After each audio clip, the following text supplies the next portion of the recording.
အားလုံးပဲမင်္ဂလာပါ KM Football Tips ကချိုဆိုပါရယ်ဒီနေ့ညဖင်တစ်လီဂူ1ပွဲစဉ်နက်ဆူရှိရဲ့အစောဆုံးပွဲစဉ်ဖြစ်တဲ့ PSG နဲ့တူလူတို့ရဲ့ပွဲကိုအမြတ်ဆုံးသုံးသပ်ပေးတော့ပါမယ်ဇယားထိတ်က PSG ဟာနောက်ဆုံး9ပွဲမှာရှုံးပွဲမရှိဘဲဖောင်အလံကောင်းနေပါတယ်အင်ကွဲမှာတပွဲဖြတ်မြ2.5ဂိုးအထိတွင်းထားနိုင်တယ်လို့ထိတိုက်တွေ့ဆုံမှု9ချိန်မှာလည်း4ချိန်အထိအနိုင်ရထားပါတယ်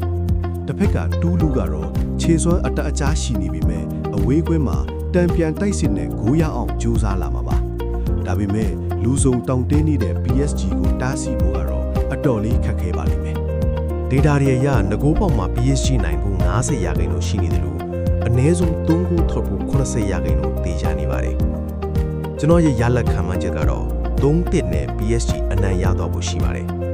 အပိုင်လက်ရှိသူတွေအတွက် PSG -2 ဂိုးနဲ့ total goal over 3ဂိုးတွေကအသေးရဆုံးပါပဲ PSG တို့အင်ကွဲမှာ3ဂိုးပြတ်နိုင်ဦးမလားသင်အမင်ဟို comment မှာရေးပေးခဲ့ပါဦး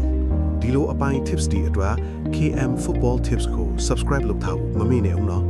အခုလိုကြည့်ရှုပေးတဲ့အတွက်အားလုံးကိုကျေးဇူးတင်ပါတယ်ကျွန်တော်ပြီးတဲ့ပွဲတွေနဲ့အားလုံးအဆင်ပြေကြပါစေခင်ဗျာ